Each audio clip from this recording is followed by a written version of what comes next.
अस्सलाम वालेकुम, क्या हाल चाल, सब ठीक ठाक। दोबारा से आपके लिए वीडियो लेके आया हूँ। मैक्स से रिलेटेड है, लेकिन इसमें कुछ नई चीज़ें आपसे डिस्कस करूँगा। पिछले ही वीडियो में मैंने सारा प्रोसेस आपको बताया था कि आप मैक्स टीचर्स ट्रेनिंग स्कॉलरशिप के लिए कैसे अप्लाई कर सकते हैं। तो आज भी कुछ सवाल थे जो एक सब्सक्राइबर ने मुझे पूछे थे और इसमें कमेंट किया था मेरी वीडियो पे, प्रीवियस वीडियो पे। तो उसके हवाले से कुछ सवाल थे, तो मैंने सोचा उसके बारे में वीडियो बना देता हूँ ताकि सब ऑडियंस को इसके बारे में क्लियर हो जाए। तो जिसमें से सबसे पहला इम्पोर्टेंट सवाल था कि ये जो प्रोसेस है मैक्स स्कॉलरशिप के हवाले से, ये कितना टाइम लेता है और आप अगर प्रोसेस शुरू करते हैं तो उसके ऊपर कितना टाइम लगता है। तो पहली बात तो ये है कि ये डिपेंड करता है आप किस प्रोग्राम के लिए अप्लाई कर रहे हैं। या आप टीचर्स ट्रेनिंग के लिए अप्लाई कर रहे हैं, या आप अंडर ग्रेजुएट के लिए अप्लाई कर रहे हैं, मास्टर्स के लिए अप्लाई कर रहे हैं, या पीएचडी के लिए अप्लाई कर रहे हैं। तो जो नॉर्मल एक प्रोसेस है कोई भी, उसके लिए डिपेंड करता है। अगर आप एम्बेसी के थ्रू और उसकी रिकमेंडेशन से आ रहे हैं, तकरीबन आपके पास 6 से 8 माह के करीब ये टाइम लग सकता है। और इसमें बहुत छोटे छोटे स्टेप्स होते हैं। कई दफ़ा आप फ्रस्ट्रेट हो जाएंगे कि मेरा रिजल्ट नहीं आया, या मैंने इसके ऊपर क्यों काम नहीं किया, मेरा क्यों मैसेज नहीं आ रहा, तो आप फ्रस्ट्रेट हो जाते हैं। बट इतना टाइम नॉर्मली लग जाता है। बट जब आप इसको फेजेस में डिवाइड करते हैं, तो हर फेज़ में अगर आप 2 इम्पॉर्टेंट फेज इसके लें, अगर पहले अपने कंट्री के अंदर और दूसरा जापान के अंदर अगर आप उस फेज़ को देखें तो ये 2 फेजेस हैं। तो हर फेज़ में तकरीबन 3 से 4 माह लग जाते हैं।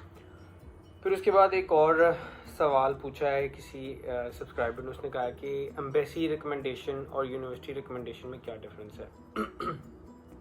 तो एम्बेसी रिकमेंडेशन ये होता है कि आप अपने मुल्क के अंदर जो जापान एम्बेसी है उसके अंदर और उसके थ्रू अप्लाई करते हैं। तो वहाँ पे आपका टेस्ट होता है, इंटरव्यू होता है, और फिर उसकी बेसिस पे आपको जापान एम्बेसी जो आपके मुल्क के अंदर होती है वो उसको आपको रिकमेंड करते हैं अपने मुल्क के अंदर नेक्स्ट की रेफरेंस से। तो उसके लिए आपको with in the country process को फॉलो करना पड़ता है, जो डेफिनेटली डिफ़िकल्ट होगा, काफ़ी उसका प्रोसेस होगा, उसको फॉलो करना पड़ता है। और जो दूसरा ये होता है कि जो यूनिवर्सिटी रिकमेंडेड है उसमें ये होता है कि अगर आप कोई ऐसा प्रोफेसर ढूंढ लेते हैं जो बहुत अच्छा है, क्वालिफाइड है, और उसके पास ये स्कॉलरशिप वाली अपॉर्चुनिटी है, और उससे आप बात करते हैं कि आप मुझे स्कॉलरशिप दें और यूनिवर्सिटी के थ्रू रिकमेंड कर दें, तो फिर वो क्या होता है कि वो प्रोफेसर के थ्रू आपको रिकमेंडेशन आती है यूनिवर्सिटी के बिहाफ पे, फिर आपको यूनिवर्सिटी रिकमेंडेशन मिल जाती है, तो वो भी आपको स्कॉलरशिप मिल सकती है। ज़्यादातर इस स्कॉलरशिप के चांस ये होते हैं कि आप जो कोई भी स्टूडेंट जो यहाँ पे ऑलरेडी पढ़ रहा है, तो वो वहाँ पे क्योंकि उसका प्रोफेसर के साथ कनेक्शन बना होता है, तो वो उन्हें कहता है कि मैंने मास्टर्स कर लिया, मैं पीएचडी करना चाहता हूँ, तो आप यूनिवर्सिटी को रिकमेंड कर दें मेरे लिए कि मुझे मैक्स स्कॉलरशिप दें, मैं आपके पास यहाँ पे पीएचडी भी करना चाहता हूँ। तो ये इस सिचुएशन में ईजीली थोड़ा मैनेज हो जाता है। लेकिन आप जब पहली दफ़ा किसी प्रोफेसर से कनेक्शन बनाते हैं तो यूनिवर्सिटी रिकमेंडेशन थोड़ा मुश्किल होता है। नॉर्मली जापान में प्रोफेसर अगर आपको बुलाना चाहते हैं वो आपको बुला लेते हैं यहाँ पे, वो यही कहते हैं आप आ जाओ, तो फिर यहाँ पे फ़ीस वगैरह का देखेंगे कैसे हो सकता है। तो ये मुश्किल होता है इनिशियली यूनिवर्सिटी रिकमेंडेशन। तो इसलिए एम्बेसी रिकमेंडेशन कोशिश करते हैं लोग, क्योंकि वो उनके अपने ऊपर डिपेंड करता है, वो एफर्ट करते हैं। लेकिन ऐसा नहीं है कि ये मिलती नहीं है, पहली दफ़ा ट्राई करने में मिल जाती है यूनिवर्सिटी रिकमेंडेशन भी। तो ये ज़्यादा फिर यूनिवर्सिटी रिकमेंडेशन यूनिवर्सिटी और प्रोफेसर के इन्फ्लुएंस से मिलती है, उसकी रिकमेंडेशन से मिलती है। और एम्बेसी रिकमेंडेशन आप खुद एफर्ट करते हैं, एग्ज़ाम देते हैं, उन बेसिस पे अगर आप क्वालिफाई करते हैं तो फिर आपको स्कॉलरशिप मिल जाती है। फिर एक और सवाल था एक और सब्सक्राइबर का कि यूनिवर्सिटी कैसे फाइंड आउट करनी है। तो जब आप स्कॉलरशिप के लिए अप्लाई कर रहे होते हैं तो वहाँ पे उस फॉर्म के अंदर वो पूछते हैं कि आप कौन सी यूनिवर्सिटी में जाना चाहते हैं। तो आप अपनी कोई भी 3 से 4 प्रायोरिटी जब आप स्टार्ट करते हैं अपना प्रोसेस, तो जो भी आपको लगता है कि यार ये यूनिवर्सिटी ठीक है, और पहले आप प्रोग्राम भी सर्च करते हैं, अपने आप से रिसर्च करते हैं कि कहाँ पे कौन सा प्रोग्राम होता है, आप क्या करना चाहते हैं, तो आप लिख के उनको भेज देते हैं। फॉर एग्जाम्पल अगर आपने विद इन द कंट्री जो आपका है एम्बेसी का जो पहला प्रोसेस है वो आप कंप्लीट कर लेते हैं, तो जब आप वो प्रोसेस कंप्लीट करते हैं उसके बाद आपको दोबारा डॉक्यूमेंट सबमिट कराने पड़ते हैं, क्योंकि वो डॉक्यूमेंट्स आपके जापान आएंगे, नेक्स्ट जो मिनिस्ट्री है उसके पास आते हैं।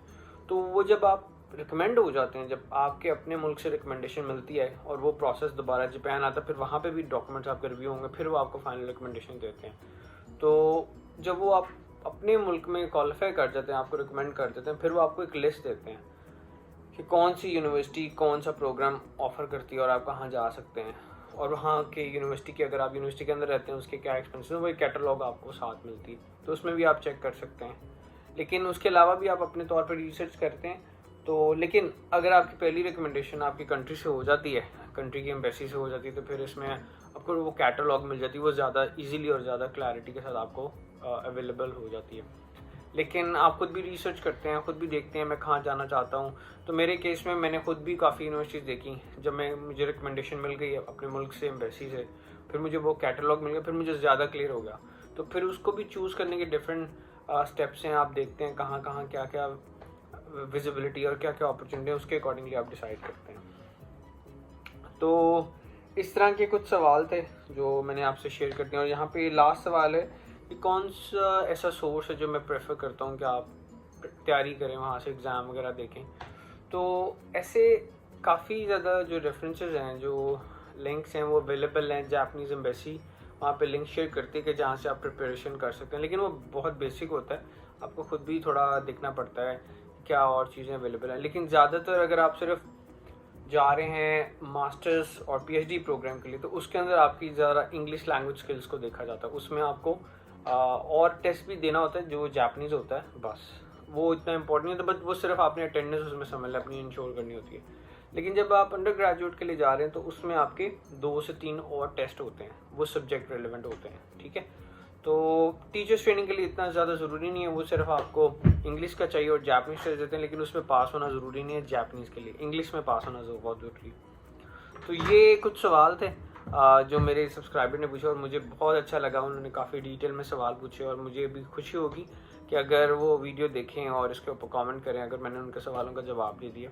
आप लोग भी अगर चाहते हैं कि मैं और वीडियोस बनाऊं मेक स्कॉलरशिप के हवाले से, स्पेशली टीचर्स ट्रेनिंग के हवाले से, तो ज़रूर कमेंट करें।